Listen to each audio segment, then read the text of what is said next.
Welcome to this week's edition of the Anakazi Banking Online Conversations. Our topic this week is strategic partnerships. My name is Yaza and I head digital innovation at Stanbic Bank. It's my privilege to welcome our special guest. He possesses over a decade of senior leadership experience and has held executive positions in organizations such as MTN, AfriConnect, and GardaWorld. Join me as I welcome Mr. Mark Townsend, CEO of Liquid Telecom Zambia. Mark, it's such a pleasure to have you on our show today. Welcome. Thank you, Yaza. It's a real privilege for me to be here. So we'll get right into it. Tell us a little bit about Liquid Telecom.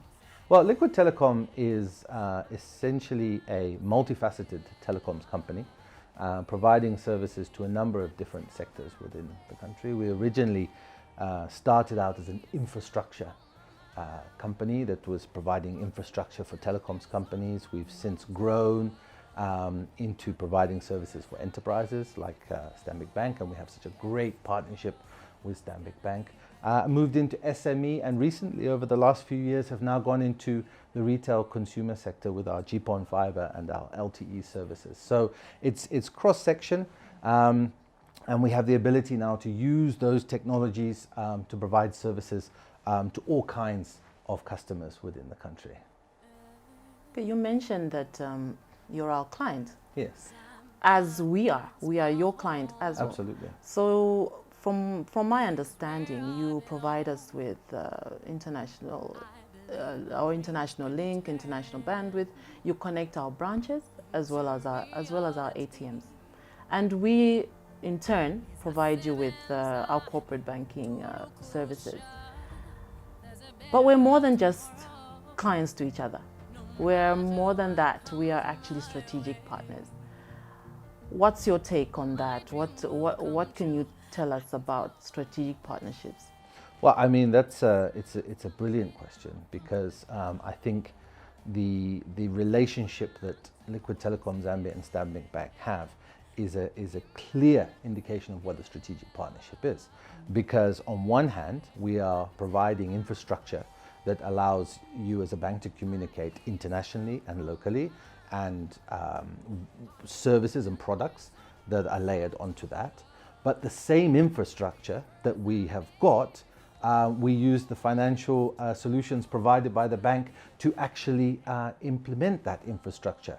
And we're still using those financial services to grow that infrastructure. So as we are growing, we are supported by the bank in our growth, and vice versa. But it extends beyond that, because it's not just about us as two businesses. We are both businesses, and we are symbiotic in our relationship. But what also happens is at the customer end, there's also a strategic partnership. Because I can give you an example. If you imagine a farmer out on his farm, and he sees some equipment that he wants to buy, and he really, really needs to get that equipment early. You know, in the old days, he might have to jump in his car and come to your branch and fill out a form to get a loan and so on to buy that equipment. But actually now, using our internet connectivity and using your instant loan services, there and then on his farm, he can apply for a loan, it's in his bank, he uses a payment option and he buys the equipment. You imagine the efficiency for that farmer. The cost saving of the fuel just going into town, you know, to do that. So by working together, our network, your financial solutions, it's not just about us as the businesses, but it's also about the customers. They are seeing that transformation. They are seeing the opportunity to be more efficient in the dealings that they have.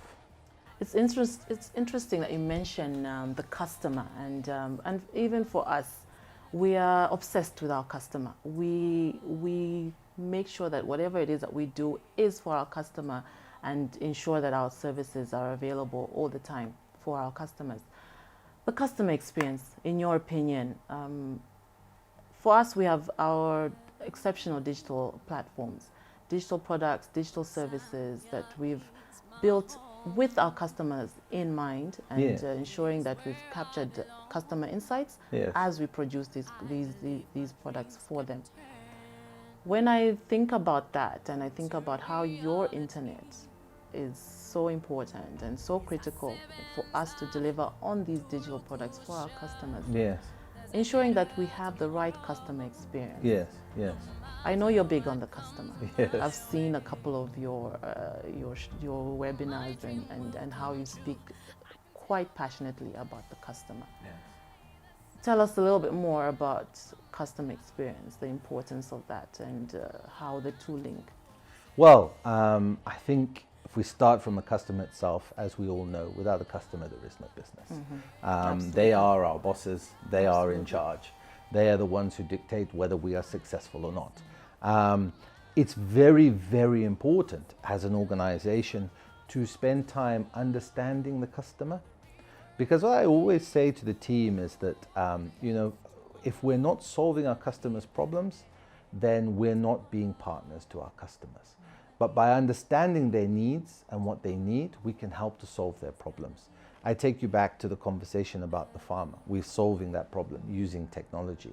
If the network is down, we're actually creating a problem for him. So there's a fine balance, and it's very, very important that that customer experience is provided in a way that is top-notch, and that's where the focus has to be. We can't have a situation where a network is down or a system is down and he's unable to transact. But going beyond that, I think as a business, especially now in these COVID times, we have a huge responsibility as a business. From yourselves as the bank, as Stanbic, and from us as a player in the telecom space. Why? Because people are relying on us. They are not able to get to their offices in some cases. Some offices have been closed down. Some people are working from home. In some cases, they're not able to meet their suppliers, or they're not able to meet their other business partners. Everything is happening at a digital layer. So from all the financial services that are offered from the bank to the platforms that those financial services sit on is happening at that digital layer. So we have a great responsibility to keep the economy going and to keep things going, to make sure our network and our systems are up so that our customers can transact seamlessly. It's very, very important. Yes. So we're right in the middle of Yes. COVID, a pandemic that's globally affecting all of us. Global numbers that are close to 17 million. Ourselves in Zambia, I think we're almost hitting the 5,000 mark when it comes to the cases. We have to communicate. I think that's the one thing that's keeping us connected. The connection, and again, the importance of the internet comes out. Our businesses are relying on the internet. Our payments in the bank for our customers rely heavily, if not 100%, Yes. on the internet. Yes. What is your promise to us in terms of making sure that the availability is there? Because I don't know what would happen tomorrow if there was no internet. Yes, I mean, can you imagine? Not just in these times, but even if you look at that from a social layer, one of the funniest things about this period of COVID, everybody being on home, is how more popular WhatsApp groups and so on have become, because people were bored. Yes. Could you imagine sitting at home with a Nokia 3210 playing Snake all day? Okay, I think it would No drive way. you mad, No right? way. It would have driven you mad. Yeah. So I think, as I mentioned, we have a great responsibility to ensure our network is up. As Liquid Telecom, it's our top priority. I've always said, and I always say to my teams, that if you can provide the right service and you can ensure that that service is being delivered, your customers will stay loyal to you. No matter whether somebody comes and offers, pricing, people always look at the value. They always look to see, am I getting the right value from this supplier? Because if I'm going to move to save maybe 10%, but then I'm going to be in a position where things don't work, systems don't work, it goes down, it's actually going to cost me even more. So I think a lot of people do that cost-benefit analysis in banking and in telecoms, and then they look at it and they say, no, I think we'll stay here with the provider of choice, because they're the ones who are promising and delivering at the same time. When I look at COVID-19, this pandemic has probably been a big catalyst when it comes to, a very strong catalyst when it comes to digital transformation. Yes. And from my understanding and from the engagement we've had in the past, you've mentioned how you're moving from, but I won't say much, I will leave that to you, how you're moving from just being an internet service provider. Mind you, when I spoke to our technical team, they told me, no, Liquid Telecom is not just an internet service provider, they're an interconnectivity solutions provider. And I was like, wow, it's really powerful. So Yes. tell me a little bit about digital transformation and where you see the internet coming in. Well, I mean, it's vast, isn't it? There's so many opportunities and so much that can be done. We have to ensure always that whatever solutions we're bringing out, they are solving a problem for our customers and they're making our customers more efficient. Those are the two key things. If we do that, customers will buy into that digital transformation. So that's the first part. From our perspective, we are moving from liquid telecom to more liquid internet sort of solutions or a digital future. It is something that we are moving into. So if you look at our product offerings now as an institution, in the past we used to just provide infrastructure connectivity, whether that was on fiber or wireless. Now we're layering products on top of there. We want to build platforms that can enable cloud computing, cyber security. We can connect people through video and voice so that they can, all these meetings that are happening at home, whether it's Teams or Zoom or Skype or whatever people are using. But we also want to integrate payment into there, payment solutions. And this is where we work so well with Stanbic Bank, because through our partnership, we're able to offer these solutions, and then we're able to offer platforms where people can actually pay for those solutions. So again, we move away from having people come into our office to make payments, but actually working through the offerings of the bank to make those payments for the solutions that we're offering. So it is a digital future that is out there. And what I always say to people, especially in the business sector, is that you want to look for efficiencies. You want to increase the margin of your business. You want to make your business more profitable. Essentially, that's what we're in business for. And you can do that by cutting costs. And if you look at digital transformation, there are ways that you can cut cost. So I'll give you examples of that. The beauty about the internet is it creates a level playing field when it comes to marketing, okay? Because no matter how big or small my business is, I can find a presence on the internet. In the old days, if I was a retailer selling clothes, I'd have to go to a very expensive mall and set up a very expensive shop. Now I can do that through digital platforms, and I'm in the same space as a large provider of the same clothes. So all of a sudden, there's a level playing field. Now, what do I need? I need to be able to project my offering to potential consumers, and then I need a way for those things to be purchased and delivered. And that's where that symbiotic relationship between technology and financial services comes into play. They work together, they intertwine. I could be a plumber. In the old days, I might have to write on a piece of card and stick it up somewhere and hope that people see it. Now I can actively advertise my business through those digital platforms. I can build websites.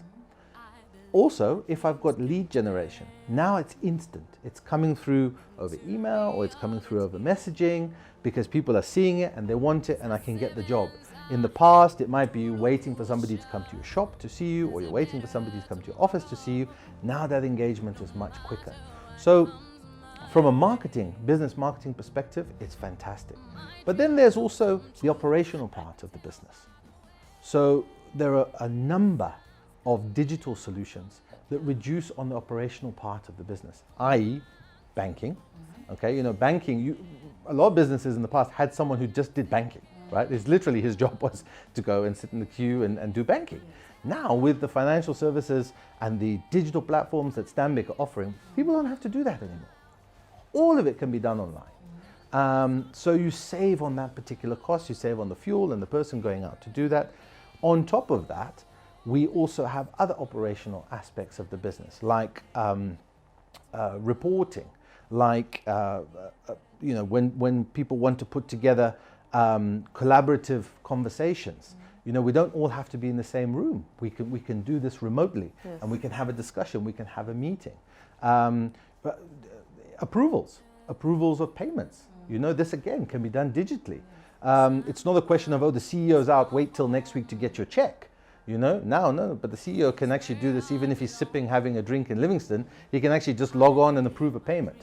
So, you know, this is the way it works, and this is what's bringing businesses, making them more efficient and more ready for the future. So we've established quite clearly that internet is critical. Yes. It's important, it's critical.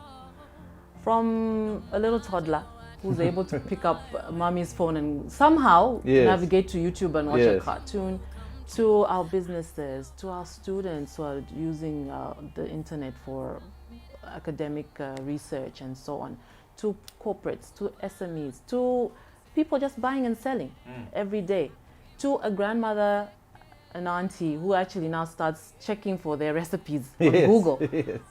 Everyone uses the internet. So I'm going to put you on the spot, and I'm going to ask a question that probably everyone wants an answer to. When are we going to get cheaper internet? When is it going to get cheaper? When will the time come when my bundle doesn't finish? Yes. When is that going to happen? Okay, brilliant question, by the way. Or at least it takes longer to finish. Yeah. No, but that's a really good question. And I'll put it to this perspective, right? I think if you've seen the trend over the last even just 3 or 4 years, the cost of accessing the internet has come down. It has. In a sense, the internet is a commodity, okay? And it's like anything. The more of that commodity that's on the market, the better the buying power of the people that are buying it. Therefore, the better selling price they can put it out to the market. If you look at where our usage as a nation has gone over the last 10 years, it has tripled and quadrupled almost every year, okay? And this is because there's more and more people accessing the internet, more and more people have devices that can access the internet, and more people are doing things on the internet. So that trend continues. We are able to purchase more access. By purchasing more access, we can bring down the price. And if you actually look in real terms, over the last 10 years, the prices have started to come down. That's the first part. The second part is we need to build local content. Okay, local content is very, very important because most of the access that we have, most of the servers that we hit for the internet sit outside. South Africa, Europe, and the States, some in the Middle East, and some in Asia. For us to get from here to there, there's a cost. We're a landlocked country. So first we need to go through one of our neighbors, then we need to get to the under the sea, then from under the sea we need to go. So everyone wants a bit of the pie along that particular route. Now, if I've got a server sitting in the data center at Liquid Telecom, which has got providing website hosting or so on and so forth, the cost of accessing that server is much less than accessing one in, say, America or in Europe. The more local content you bring, okay, the cheaper we can bring down the cost of the internet because of that transit is much, much shorter. So it's in twofold. One is to bring the content closer, and two is to increase the volume, because by increasing the volume, we can reduce on the actual cost pricing. Okay, so basically we just need to try and use the internet more. More, exactly. Okay, easy enough. That's easy enough. Okay. If I look at how my kids use it, yeah, very easy. I think we'll get there soon. Yeah. So I still want us to talk a little bit more about the digital aspect and innovation. Yes. And the Internet of Things. Yes, absolutely. So obviously the Internet of Things, for our viewers, it's how the internet connects different devices and how we can then leverage and start using these devices. Yes. What's Liquid Telecom doing in that aspect when it comes to the Internet of Things? Well, I think there's a whole evolution around the Internet of Things, or machine-to-machine technology, which essentially means that anything electrical, to a sense, you can access it over the internet. So, you know, if you think about smart home, for example, if you're out and it's cold and you're on your way home, you can switch on the heater, okay, and start heating the house 30 minutes before you come. Or maybe your geyser, because you want to put on hot water. So that process of integration between you and the devices or the machines that are sitting at your house already exists. People are already doing that. And at Liquid Telecom, we have a number of solutions which extend also to surveillance, which extend to alarm systems. So, if anyone is ever interested in that, they can talk to us about that. For business, it's about asset tracking. Okay, it's about understanding where your assets are, because once you attach a device to your assets, you'll be able to know where they are, what's happening with them. If it's a vehicle, it's not just about where this vehicle is, but it's about how much fuel it's using, how fast it's going, and so on and so forth. Or it could be devices which are sitting within an office building. You want to know, is the office cool? Is there a potential for a fire somewhere? So on and so forth. So the Internet of Things is just about attaching those machines and those devices to the network so that you can access them and make the changes that you want to make on them. And it's happening. There's a lot of it happening already. I know a number of companies that have got security systems like this. And what they do is that they lock up the building remotely. And then when the staff come in the morning, they open the building remotely and they can see everyone coming in through a camera. There's a biometric reader for in and out, and the alarm system is switched off remotely. So it's control over that particular environment. With financial services, now you can extend that even further, because you can look at payment options or financial solutions that tie back into that. Because if you envisage people that want to have access to funds or access to financial services, they now have an opportunity to link that to these machines. Okay, for example, we use Stanbic for our asset lease. Okay, we have a number of assets that are leased through the bank, and it's a fantastic service that Stanbic is offering us. But now you can get closer to that lease. You can know where the vehicles are. You can know how they're being used. You can track them. And that data can then be put back to understand how best to serve us and how best to provide those particular options. So the interconnection and the symbiotic relationship is the key part of it. And absolutely, that's why we're here. We're really just discussing how closely we actually work together. Yes. As Liquid Telecom, together with Stanbic Bank. We have already established we're not just clients of each other. We have this partnership that is working together to please our customers and make sure that we're giving the right financial services as well as internet services to our customers.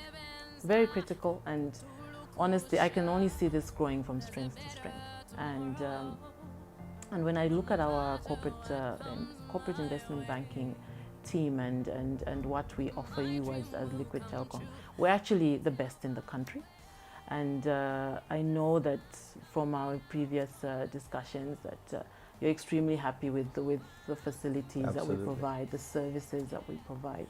And our customers as well. We go into our customers, into the digital platforms and all the things that we provide as well as that make a difference to our customers on a daily basis. Absolutely. And I think just one more point I wanted to add to that. I mentioned that we have a very solid strategic symbiotic relationship at the business layer. We're doing for our customers, but actually for our staff as well. And I didn't mention that earlier, because we're providing some technology connectivity solutions for your staff, and there's some products and services, financial ones, that are being offered for our staff as well. So again, there's another aspect, another link there in the strategic partnership, because the staff welfare and motivation, there's no business without people. And if the people are motivated and they're working and they're receiving, the benefits that the company is offering, it makes them motivated, it makes the business work better, and so on and so forth. So yes, that's also another key area. Yeah, so Mark, I can attest. I'm a client of Liquid Telecom, and to be honest, and I'm not just saying it because you're sitting in front of me, we've hardly, if ever, had any downtime. Only when the bundle finishes. That's the only time. And honestly, the service is brilliant. I live quite out of town, and we've had no issues whatsoever. So keep it up. Tell your teams to keep working the way they're working. It's actually a brilliant experience. I see that we've run out of time. Do you have any closing remarks before we end this brilliant discussion? I'm actually sad that the time has gone so quickly. It has gone very quickly, Yeah. actually. I actually do. I think that, you know, as someone yourself who's heading this digital transformation, I think it's very important for us to keep working together, to keep building the strategic partnership. Digital is here. It's not going away. Yes. It's only going to become more digitized Yes. over time. So we need to stay ahead of the curve, anticipate what's coming, work together, you know, as a strategic partner, and keep building platforms that solve our customers' needs and make their lives better and more efficient. That's what they want. Absolutely. That's what they're looking for.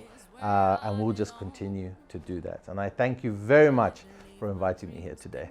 You're absolutely welcome. And on that note, I'm definitely going to give you a call. We have a lot to talk about. Okay, Obviously, cool. we can't say too much now because we Yes. might spill some secrets. But we definitely need to strengthen our partnership.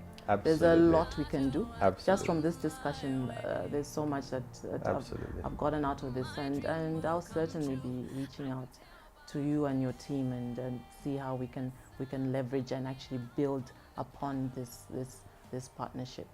Absolutely. Mark, thank you for the insights, so valuable, and I'm sure our viewers have learned a lot, as have I. Thank you so much for taking time to be with us today.